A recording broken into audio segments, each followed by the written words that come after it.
Alright guys, I'm gonna lay it out for you. First things first, trigger warning. Very upsetting topics throughout this video. Obviously, I've got YouTube censors to work around, so the video touches on the subject of actioned sexual malevolence, trauma, death, the thievery of one's autonomy, and I'll probably flash some words up on screen to fill in the blanks for you. I don't want to be cowardly or unserious about this, but at the same time, I'd really like to stay monetized. But I really am trying to not undercut it with the wording. This video is going to kind of roll out in chunks as well, and there might be just a part of this video that you're not so interested in. And that is like the opening 5 or so minutes of the video. I'm reflecting a little bit on the video that I did on Alex Mears' review of Obsession. Clarifying a couple of points, just because, clarification is important. But I will put the time code up on screen when the actual, review of the movie starts. And as always, try and keep it civil, keep it in good faith. Whenever one of these things becomes a matter of harassment, it completely changes the scenario. So let's keep things where they are and focus on just de-escalation, basically. Okay, abrupt tonal shift incoming. It's me, Pup. How are you doing? I'm back. Now, not long ago, I did something a little unusual for my channel. I did a review of a film review without having actually watched the film. Why would I do that? To point out that this review fundamentally does not work as a YouTube video. It is Alex Mears' review of the movie Obsession. The observation I had was that with the footage included in that video, Alex Mears' commentary over the footage didn't really match what was happening in said footage. He seemed to be drastically misinterpreting what was happening on the screen within his own review. But the biggest problem with the review was that he was missing what the film was about, the entire point of the film. Making a case that Bear had a lot more plausible deniability than what I saw in the footage. Now, okay, up to this point, I feel like Bear has plausible deniability. I mean, there's... No, he doesn't. You can see that there's so much wrong with her behavior. If you were dating a lady and she behaved like this, you'd see there's something wrong here, that she's unstable, and you wouldn't pursue this out of just compassion, right? This is like taking advantage of someone who's clearly going through psychosis. So that video was purely just a critique of the video in a vacuum, with me trying to just make reference to what was in the video, because I just don't think, even if we just divorce this from the film itself, even if we pretend that Obsession were a completely made-up movie for this review still does not work. It kind of uses, Bear believed that Nikki was on drugs, and that absolves him of all wrongdoing. He didn't think he was taking advantage of her, even though he was of the belief that something was very wrong with her and that she was on drugs. The video applied empathy exclusively towards Bear, while not providing any empathy for Nikki until a bit of lip service at the very end, saying that he recognizes that Bear is the bad guy, despite the fact that the review up until this point completely contradicts that. So anyways, I've seen the film for myself now, because, to be honest, it looked like a really cool movie, with some incredibly dark subject matter. And I just want to start off by getting all of, the Alex Mears stuff out of the way. I think Alex Mears can avoid, cancellation online. I think there is actually a way back for him. He did make a pseudo-apology video, but it was more just a series of clarifications of his actual opinions on the real-world subject matter that this movie is a commentary on. It really felt more like image maintenance than it did an actual, apology or an acknowledgement of understanding of the film. I might be wrong here, and I really don't want to play lawyer, but if Alex Mears really extrapolated that from the film, which is in his review, that is pretty disturbing, to be honest, having now seen the film fully. But I'm going to say right now, I wholeheartedly believe he has not watched the film. I think what happened is he observed the conversation surrounding the movie, figured there was an opportunity to get some traction, skimmed it just to see the general pivot points of the plot, and then hopped on his usual brand of anti-intellectual bullshit. Because as I said last time, God forbid someone engage with a movie. So, Alex Mears, I'm gonna hand you the win. This is what I would do in your shoes. Make a video explicitly admitting that as of right now, you have no respect for your audience. You didn't respect them enough to watch the movie properly, you skimmed it, you missed very important details, you based your entire argument off of greasy Reddit chodes, and then say, my bad, I got complacent, I took my audience for granted, I got caught, and now I'm gonna start putting effort into my videos going forward. Now I'm going to start giving something back to this platform of value. There are still definitely some ringing alarm bells throughout that video of some things that need to be unlearned, but I think the good faith take is just that he didn't fucking watch the movie. But I tell you what, that ridiculous little review actually got me to watch the movie myself. I hadn't really heard of this movie until he brought it to my attention. And having seen the movie, message received. There you go, a good thing came from that stupid video. So let's talk about it. Truth be told, I'm actually not a horror buff. The horror kind of stuff I tend to prefer is like Hammer House or horror kind of stuff. Old school monsters. So a film like Obsession is a little bit out of my wheelhouse. You've got this guy called Bear, a dude in his 20s, and he's got a thing for this girl called Nikki. But like a lot of people, to be fair, he is a very emotionally stunted fella from the get-go. That's how he's presented at the jump. Oh my god, dude, that was so embarrassing. So whatever he does, he just cannot tell Nikki how he feels about her. We've got this instance here where he's kind of practicing asking Nikki out to the waitress at this diner, and he's been set up by his sort of friend that you don't know why they're actually your friend Ian. It is worth noting that the waitress does give Bear some pretty good advice. Meanwhile, his friend Ian tells him to call her Freaky Nikki. Guess which one he listens to? Yeah, these fellas have a tendency to just shut the ladies out. So you've kind of got your whole boys being boys kind of setup. The hopeless romantic and the fucking dickhead. It quickly becomes clear, though, that the hopeless part of hopeless romantic becomes kind of a chronic fatal flaw for Bear. That is pretty much completely self-inflicted, as he is constantly given the green light to just say how he feels. Constant opportunities, constant openings, moments where if Nikki were to freak out at Bear for confessing his feelings, she would be unreasonable because she has straight up asked him how he feels. No one would freak out at you over this. The worst she'd probably say, based on how her dialogue's been written throughout the film so far, is, "Oh, you fucking dickhead. Obviously no, okay? You sweet little fucker." I gotta say, for the most part, the young people dialogue in this film is also dead on. You could tell that this is a film made by young people. Who's gonna dance when I sing Shady the whole joint? Cory Barker is only 26 years old, and he wrote, directed, and edited this project. And he is just a 26-year-old scrimbly jimbly. And if that is a sign that the young'uns of today are getting bigger opportunities with big projects like this, man, do I wish I had those opportunities or chased those opportunities, whatever I did wrong. But holy hell, I am glad we've got young blood like this in the film industry making waves on this level. Please, can we get more filmmakers in their 20s? Thank you. I'll go a bit more into the incredible technique behind the film, but for now, Bear returns home to find his cat dead. The cat ate his dearly departed grandmother's sleeping pills and fucking died. And I want to just say right now, this is not a criticism so much as it is a gesture of gratitude.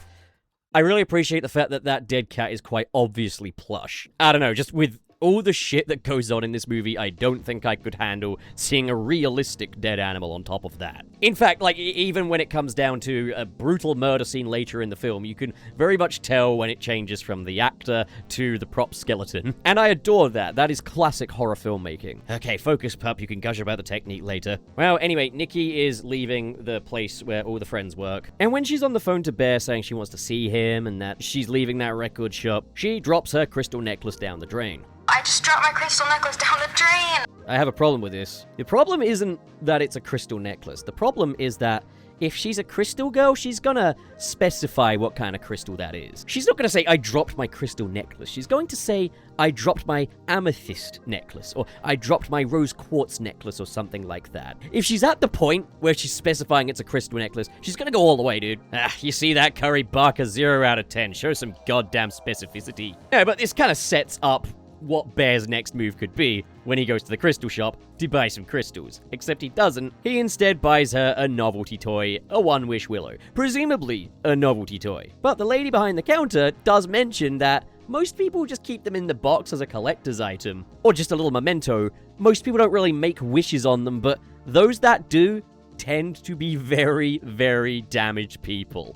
This is the first warning. Now, when I did the video on the Alex Mears review, I incorrectly mentioned that he bought the Wish Willow for himself. And at the stage where he was buying the Wish Willow, he had that intent. And that's not the case. That is how that video presented it. We're not ready to move on from that point without stating that he's taking action on, like, his own emotions here. He's acting on, like, his infatuation in an unhealthy way here. But no, he's buying it as a gift for Nikki instead of the crystal necklace.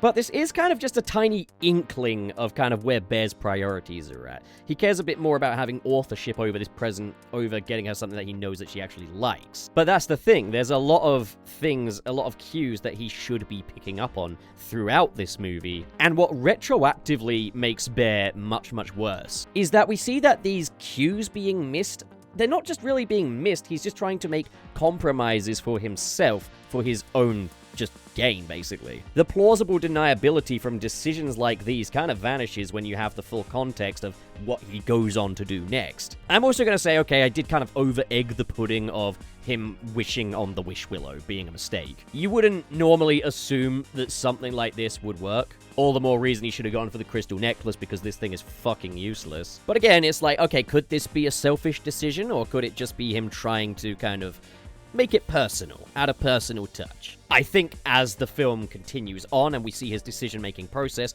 we slide more and more towards the former.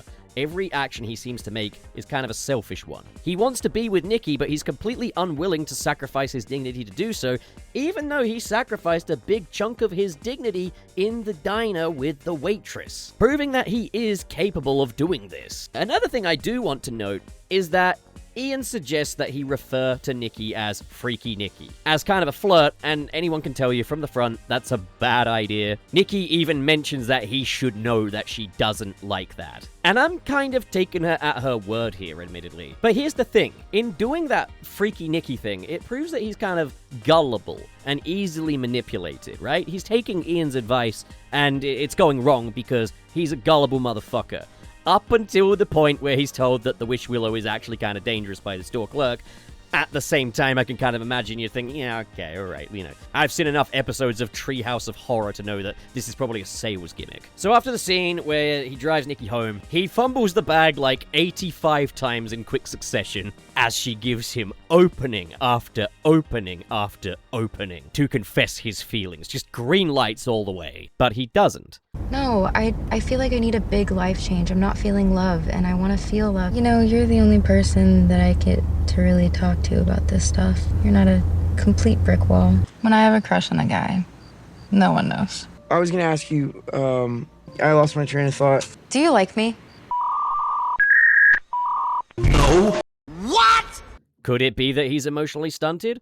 Or could it be that he's too selfish to put his dignity on the line to express his feelings? Well, it'd be an awfully selfish thing to do, to hold on to her birthday present and make a wish on it yourself, right? I wish Nikki Freeman loved me more than anyone in the fucking world. You are lost! Yeah, it's a selfish action. He says all this stuff about how special Nikki is to him at the start of the film, but every decision he's made has ultimately been in service of himself, even if these are just small things. With Bear, it's not so much that I think we're seeing the character change, so much as we are seeing these internalized traits coming to the forefront. And this is going to become a theme. So Bear wishes on the Wish Willow that Nikki will love him more than anybody in the world. And then at the drop of a hat, her entire demeanor changes and shifts, and he notices this. He notices that something is wrong, and then immediately looks back to the Wish Willow, clearly acknowledging the possibility that he could have influenced this. He is clearly already entertaining the possibility that something is amiss here, and that her autonomy has been compromised. She starts asking to go back to his place. Now, the right thing to do here would be to say, no, you're not in the right state for that. I'm gonna go home. You get some rest. But that's not what actually happens. He ends up going to bed with her and having a little makeout session. Already, this is now a line crossed because physical advantage has been taken of the situation. He has now, in effect, sexually assaulted someone who did not in that moment have the faculties to consent. He ponders the possibility that the Wish Willow might actually have worked again until he's given confirmation bias by Ian, who says, oh, she was just hopped up on drugs. But there's a little crack in the story because she's still acting the same. Also, really effective use of a shallow depth of field here. Nikki is out of focus in the background, but you can just about see that she is still looking in their direction for the entire duration of the conversation. Never looking away in a really uncanny, hard-focused way. They will have had to have set the aperture just right to make this work, to make it so that it's readable, but still out of focus. That is an incredible filmmaking decision right there. So now Bear's at a crossroads. Either run with it, take advantage of the situation and Nikki, or start stepping things back. Nikki arrives at his door, and once again, she is very incoherent. She mentions that she was on drugs, and she is very obviously still acting incredibly strange. So, you wouldn't want to do anything. You already crossed a major line when you kissed her. Now is the time to maybe call 911. Call an ambulance. So he initiates his version of a relationship with her, which results in him inflicting sexual activity of the non-consensual variety on her. He has already considered the wish willow as a possibility, not really coming up with any answers for certain and just kind of choosing willful ignorance. To me, the point of no return was kissing her. That was, at the end of the day, a violation of her bodily autonomy. But it is stepped up to the level of, begins with R and rhymes with tape. This is certainly not the fucking devil's tango that Bear seems to think it is. If he's ignorant to all of this, he's willfully ignorant, as far as I'm concerned. But it's at the date scene where we go past the point of even willful ignorance, as Bear realizes that Nikki's story is not making any sense whatsoever now. She is now acting completely unlike herself in a public location. The story doesn't add up, but here is where willful ignorance doesn't even explain it anymore. He straight up asks her, word for word, if she loves him more than anybody else in the world, which is word for word how he worded his wish. And she confirms this. Then why does it matter? Doesn't matter to me. At this point, there is no such thing as willful ignorance even. It wasn't an excuse before, but it was an explanation. A horrible, horrible explanation for a horrible, horrible act, of which there is really no absolution.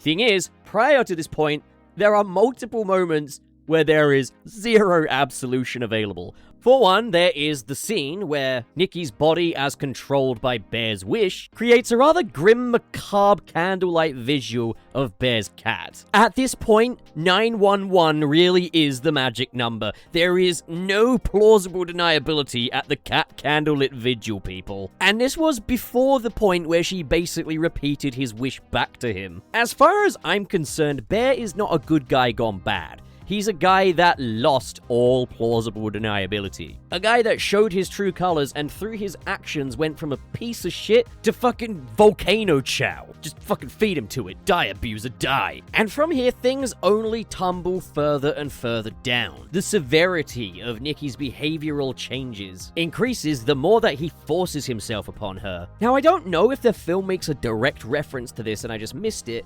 but I've kind of extrapolated something here. The behaviors that Nikki exhibits are representations of some of the toll that a total bodily violation of this extent can take on a person. Look at it this way. Yes, the film frames Nikki's downward spiral as the result of a supernatural curse, sure. But as the violations increase, the symptoms become far more severe. For one, profound disassociation, commonly reported upon victims of this very thing. Sudden bursts of absolute hysteria and terror. Which, I mean, yeah, I would probably expect that from someone who's been through that. Absolute rage. I think denial is in there too, as Nikki does explain to Sarah, the lady with the septum piercing, that she views Bear as a brother. But then gradually we see hints being dropped, as you might expect to see from people who are trapped in a severely abusive relationship. All this eventually leads to suicidal ideation and self-destruction as she tries to destroy herself at the party. The film's visuals present Nikki in your conventional horror movie monster way, the possessed. Once the wish is made, Nikki is often shown shrouded in shadow, which is Just a credit to the lighting department, especially in the scene outside of Bear's apartment, where she's shrouded in darkness with the exception of her eyes and her crystal necklace reflecting the light. She moves around like she's from The Ring. You've got the dramatic expulsion of bodily fluids akin to The Exorcist. So there is the DNA of a lot of classic horror in this movie.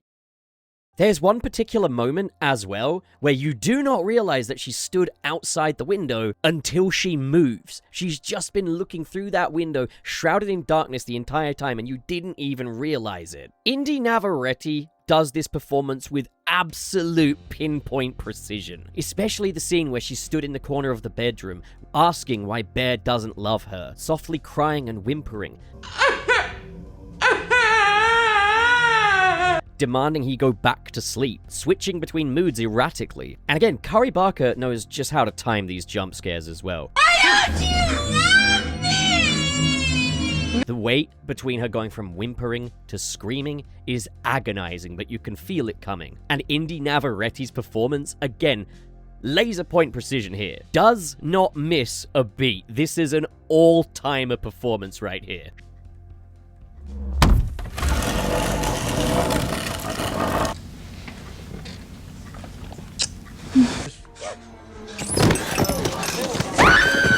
She was great in Superman and Lois. Had no idea she had this in her, though. But what we are seeing is basically all the internalized consequences of a victim who is a prisoner in their relationship, who is violated on a regular basis. They are all on the very forefront of this character here. And it's an incredibly innovative, yet also incredibly haunting flipping of the script of your usual monster/victim horror dynamic. Bear has completely broken Nikki, and all of those scars are on absolute display. All of those internalized traumas are on display at the very forefront. What Bear is dealing with is the direct consequences of his actions and his selfishness. The terror is real with the version of Nikki that Bear has basically created here. Her cooking his cat and feeding it to him for one? Physically speaking, these are nightmarish scenarios, but the film goes out of its way to pull the perspective back to Nikki, because all the while this is going on,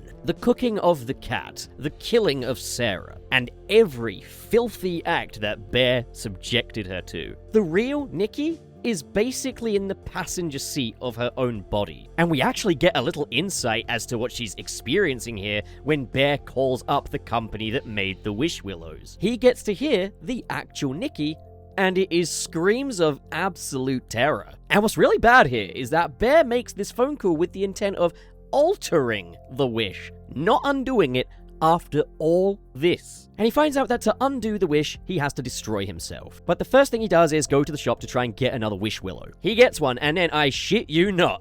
I fucking shit you not. What's the wish he makes? Not to reverse the wish, not for her to get her life back, not to bring back Sarah or to restore Nikki's autonomy. It's that she'll only love him as a friend. I wish Nikki Freeman only loved me as a friend. No! No, no, no!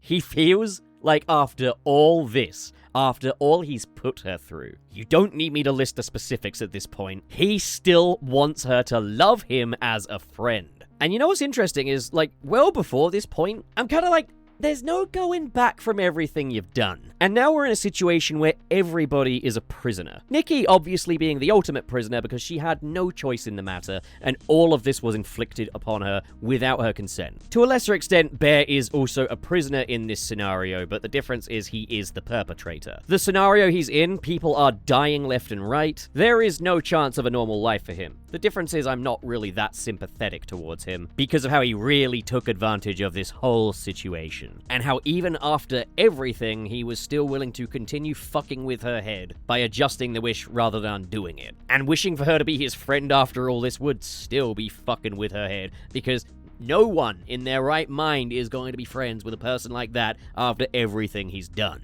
You are... Yeah. Option B, he kills her. takes her out of her misery. What she's experiencing is a fate worse than death, and there's not really any going back to normality for her. But then there's the final option to destroy himself and free her in the process. Freeing her, of course, a broken person. But Bear once again tries to take the secret fourth option. Purchase a wish willow and get Ian to make the wish. But Ian is kind of the worst. He can clearly see the writing is on the wall here. He can clearly see that something's very wrong with Nikki because he straight up acknowledges it. And he uses his wish willow to wish for $1 million. And I really love this scene where the money's just raining down and Bear is just absolutely fuming. And honestly, it feels almost kind of like karmic justice because we are one step closer to Bear finally just, you know? But to be honest, Bear, I could hand you the win here, okay? You've got $1 million. Buy up all the fucking wish willows, ask the bastard at GameStop to make the wish, pay them off, and wish for all this wish willow nonsense to never have been a thing in the first place. But the thing is, he's just fucking stupid, I guess. Another one of the kind of like the ultimate tragedies of this movie as well is that absolutely none of this was necessary. Because before she was killed by Bear's wish, Sarah confessed feelings for Bear. He could have had a relationship anyway. And we also saw that at the party scene, he was willing to kiss her before his wish stepped in. You really just want to take a fucking plank with a nail in it and just whack the cunt, don't you? Well, he finally takes Gordon Ramsay's advice. No. Oh my God, young man.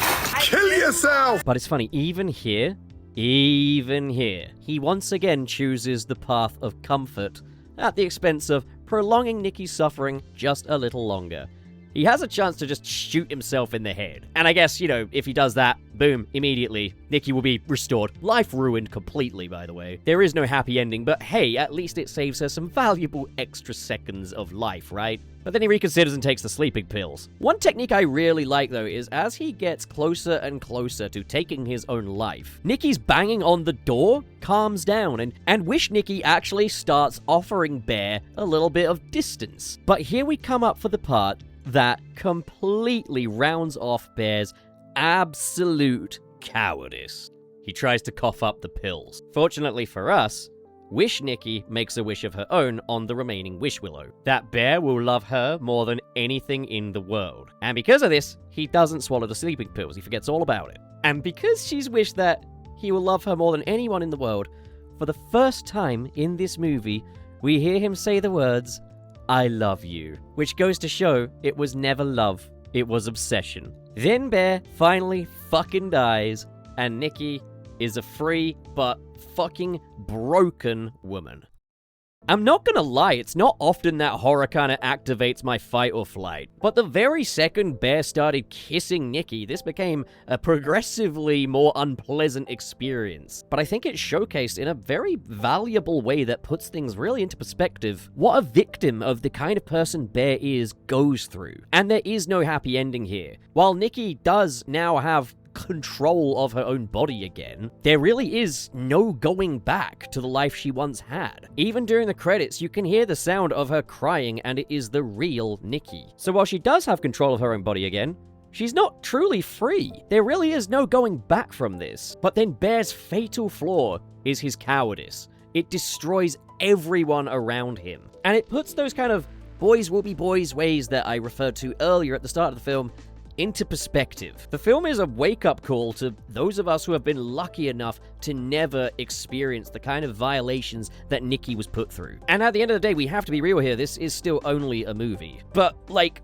everything that Bear goes through at the hands of the wish-intoxicated Nikki, feeling like a prisoner in his own life, is exactly what he's put Nikki through. Even down to him consuming his own cat, it was violating. His body was violated in that moment. This coward finally reaped what he sowed, and it reinforces the fact that taking away someone's right to choose, their personal autonomy and their bodily autonomy, all to serve your own desires, is an act of absolute cowardice, and there are no second chances. Based on the escalation of Nikki's symptoms, I like to believe that had Bear not taken advantage of her, forced himself upon her, violated her, all those things, maybe while that wish would be a part of Nikki, and she may always love him more than anyone else in the world, the sheer extent of the downfall of her life could have at least been minimized had he not acted on his sick desires. In using the Wish Willow, Bear was selfishly and irresponsibly playing with fire. But it is the way in which he poured gasoline all over that fucking fire that made him deserve every bit of his fate.